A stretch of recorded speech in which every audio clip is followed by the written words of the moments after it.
London ക്രോയിഡോണിൽ ഒരു ദൈവസഭയിൽ ഞാൻ പ്രസംഗിക്കുമ്പോൾ ഒരു പെൺകുട്ടിയുടെ പേര് ഞാൻ വിളിച്ചു. എൻ്റെ ജീവിതത്തിൽ ആദ്യമായിട്ടാണ് ഞാൻ പേര് വിളിക്കുന്നത്. പേര് വിളിച്ചപ്പോൾ ഒരു മലയാളി പെൺകുട്ടിയാണെങ്കിൽ ആ കൊച്ചിന്റെ പേര് ഇംഗ്ലീഷ് ടൈമാണ്. സഭയെല്ലാം സ്റ്റക്കായി. കാരണം ആ കുട്ടിയുടെ പേര് സഭയിൽ തന്നെ ഉള്ള എല്ലാവർക്കും അറിയത്തില്ല.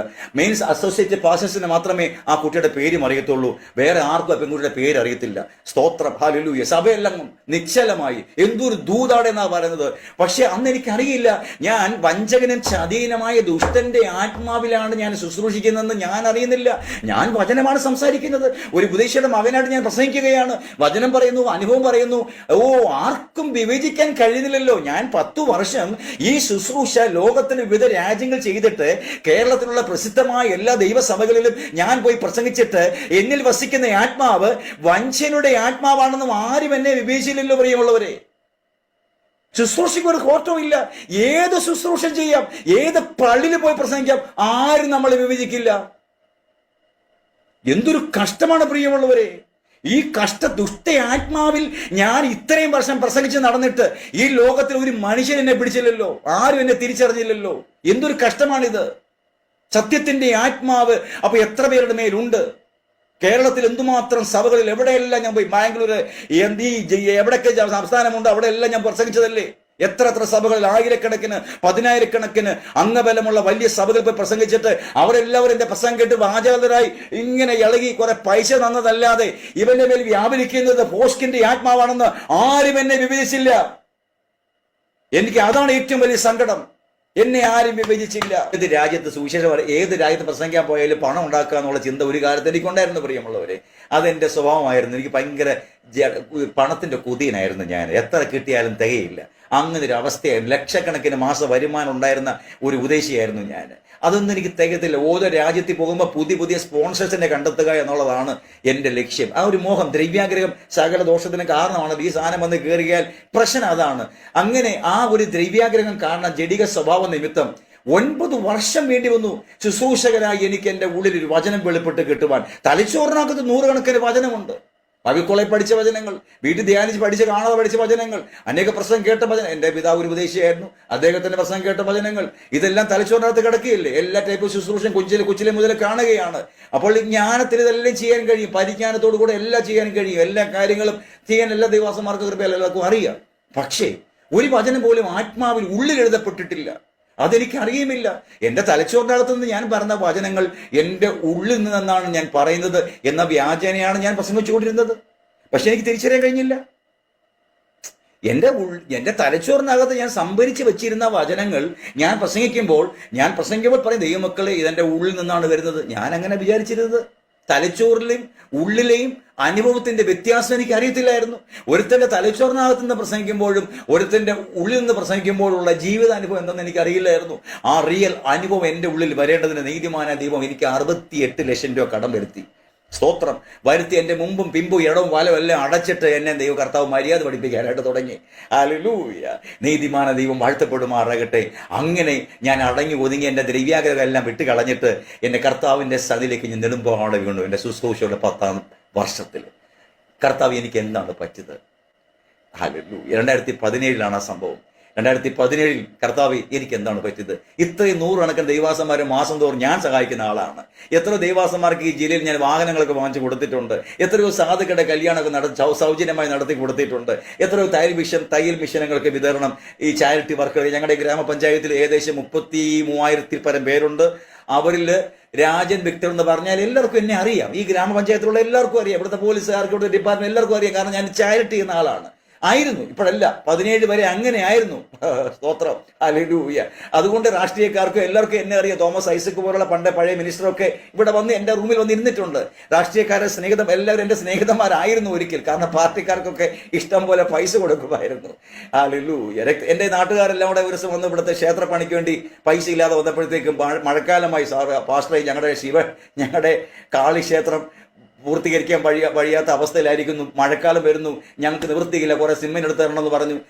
എനിക്ക് പൈസയുള്ള സമയമാണ്, നിന്നോട് ചോദിക്കുന്ന ഏവർക്കും കൊടുപ്പിൻ എന്ന കർത്താവിന്റെ പ്രമാണ നിമിത്തം നിങ്ങളെപ്പോലെ ആയിരക്കണക്കിന് ദൈവമക്കൾ കഷ്ടപ്പെട്ട് ജോലി ചെയ്ത് ഓരോ രാജ്യങ്ങളിൽ ജോലി ചെയ്ത് ഉണ്ടാക്കി കിട്ടുന്ന പൈസയുടെ ഒരു അംശം കർത്താവിന്റെ വേലയ്ക്ക് വേണ്ടി എനിക്ക് തരുമ്പോൾ ഞാനിവിടെ കുട്ടി രാജാവായിട്ട് വാണ് എന്റെ ഇഷ്ടം പോലെ ഞാൻ അങ്ങ് പോതിച്ചു പോലെ അങ്ങ് ജീവിക്കുകയാണ്. ഇല്ലേ? 30-40 പാക്കറ്റ് സിമെന്റ് എടുത്ത് കൊടുത്ത് ഇവിടെ തൊട്ടടുത്താണ് ആ ക്ഷേത്രം ഉള്ളത്. ആ ക്ഷേത്രം പണിയാൻ ഞാനാ പൈസ കൊടുത്തത്, അല്ലെങ്കിൽ ആ മഴക്കാലത്ത് ഇടിഞ്ഞ് താഴെ വീണ് പോയേനെ. അപ്പൊ നാട്ടുകാർക്കും വീട്ടുകാർക്കും ഇവിടെ എല്ലാവർക്കും ഞാൻ ജനസമ്മതനായിട്ട് മാറി പ്രിയമുള്ളവരെ, പൈസ കൊണ്ട് ഇതെല്ലാം കളിക്കുന്നത്. അപ്പോൾ വചനം പിശാചി ജ്ഞാനം ഉള്ളിൽ പകർന്നുകൊണ്ടേയിരുന്നു. ഇതാണ് ഏറ്റവും വലിയ കഷ്ടം. ലണ്ടനിലൊക്കെ പോകുമ്പോൾ ആൾക്കാരുടെ പേരൊക്കെ പറഞ്ഞ് ഞാൻ പ്രവചിക്കുകയാണ്. സത്യത്തിന്റെ ആത്മാവിലായിരുന്നില്ല എന്റെ പൊന്നു സഹോദരങ്ങളെ. ലണ്ടൻ ക്രോയിഡോണിൽ ഒരു ദൈവസഭയിൽ ഞാൻ പ്രസംഗിക്കുമ്പോൾ ഒരു പെൺകുട്ടിയുടെ പേര് ഞാൻ വിളിച്ചു. എന്റെ ജീവിതത്തിൽ ആദ്യമായിട്ടാണ് ഞാൻ പേര് വിളിക്കുന്നത്. പേര് വിളിച്ചപ്പോൾ ഒരു മലയാളി പെൺകുട്ടിയാണെങ്കിൽ ആ കൊച്ചിന്റെ പേര് ഇംഗ്ലീഷ് ടൈമാണ്. സഭയെല്ലാം സ്റ്റക്കായി. കാരണം ആ കുട്ടിയുടെ പേര് സഭയിൽ തന്നെ ഉള്ള എല്ലാവർക്കും അറിയത്തില്ല. മെയിൻസ് അസോസിയേറ്റ് പാസ്റ്റേഴ്സിന് മാത്രമേ ആ കുട്ടിയുടെ പേരും അറിയത്തുള്ളൂ. വേറെ ആർക്കും ആ പെൺകുട്ടിയുടെ പേര് അറിയത്തില്ല. സ്തോത്രം, ഹല്ലേലൂയ. സഭയെല്ലാം നിശ്ചലമായി. എന്തൊരു ദൂതാടെന്നാ പറയുന്നത്. പക്ഷെ അന്ന് എനിക്കറിയില്ല, ഞാൻ വഞ്ചകനും ചതീനമായ ദുഷ്ടന്റെ ആത്മാവിലാണ് ഞാൻ ശുശ്രൂഷിക്കുന്നതെന്ന് ഞാൻ അറിയുന്നില്ല. ഞാൻ വചനമാണ് സംസാരിക്കുന്നത്. ഒരു ഉപദേശിയുടെ മകനായിട്ട് ഞാൻ പ്രസംഗിക്കുകയാണ്. വചനം പറയുന്നു, അനുഭവം പറയുന്നു.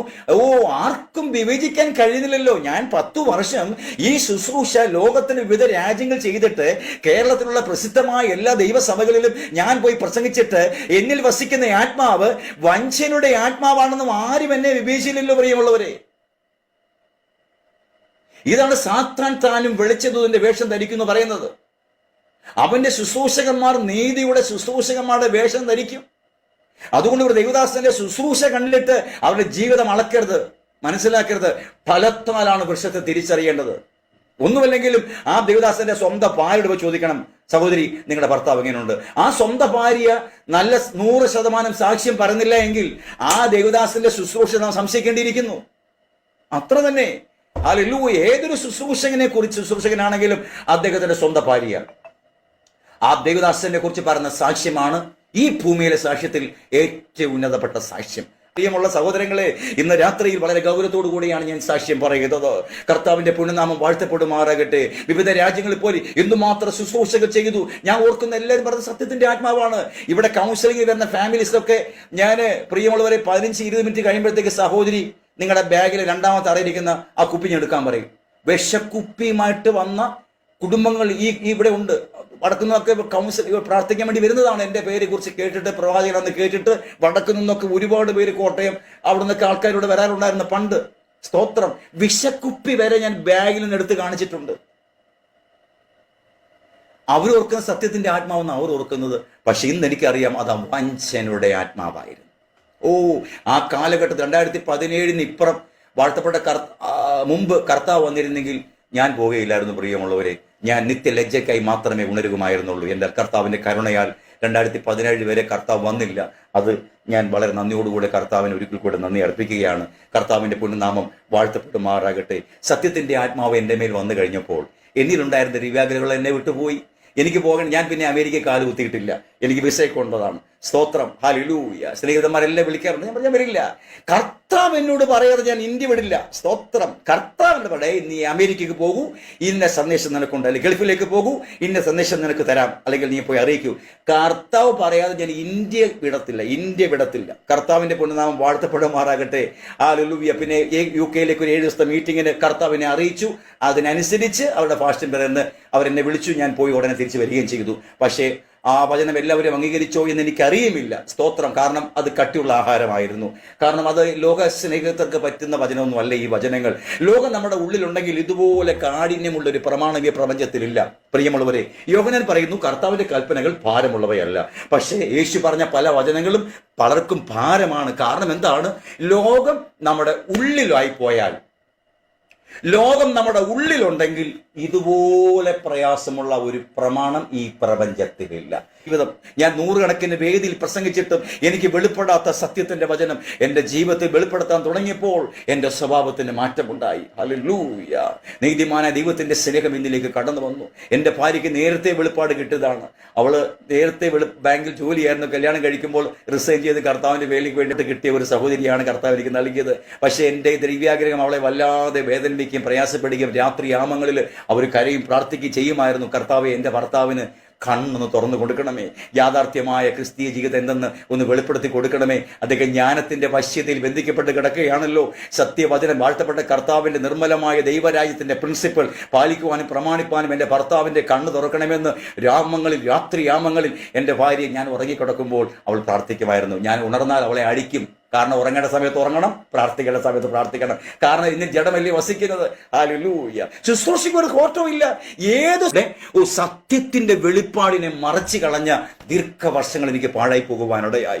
കർത്താവിന്റെ പൊന്നുനാമം വാഴ്ത്തപ്പെടട്ടെ. എങ്കിലും എന്റെ പിതാവിനോടുള്ള ദൈവത്തിന്റെ കരുണയാലാകണം എന്നെ കർത്താവ് മടക്കി വിളിക്കുവാനിടയായത്. ഹല്ലേലൂയ. ആ കർത്താവിന്റെ സ്നേഹത്തിലേക്ക് എന്നെ കൊണ്ടുവരുവാനായിട്ട് ഇടയായി. പ്രിയമുള്ളവരെ, എന്റെ സ്വഭാവം എല്ലാം ചേഞ്ചായി. ഞാൻ മാറ്റിയതല്ല. സത്യത്തിന്റെ ആത്മാവ് എന്റെ മേൽ വന്നപ്പോൾ എന്റെ ജഡികമാവും എല്ലാം പോയി. എനിക്ക് ഒരു രാജ്യത്തും പോകണ്ട, എനിക്ക് പണവും വേണ്ട, എനിക്ക് ഒന്നും വേണ്ട. എന്റെ നീതിമാൻ വിശ്വാസത്താൽ ജീവിക്കുന്നത് എങ്ങനെയെന്ന് കർത്താവിനെ പഠിപ്പിക്കുവാനിടയായി. ഹല്ലേലൂയ. വിശ്വാസത്താൽ ഒരു ജീവിതം 2017 മുതൽ നയിക്കുവാൻ എന്റെ വാഴ്ത്തപ്പെട്ട കർത്താവ് എനിക്ക് മഹാഭാഗ്യം നൽകി. കർത്താവിന്റെ പുനർനാമം വാഴ്ത്തപ്പെടുമാറാകട്ടെ. അന്ന്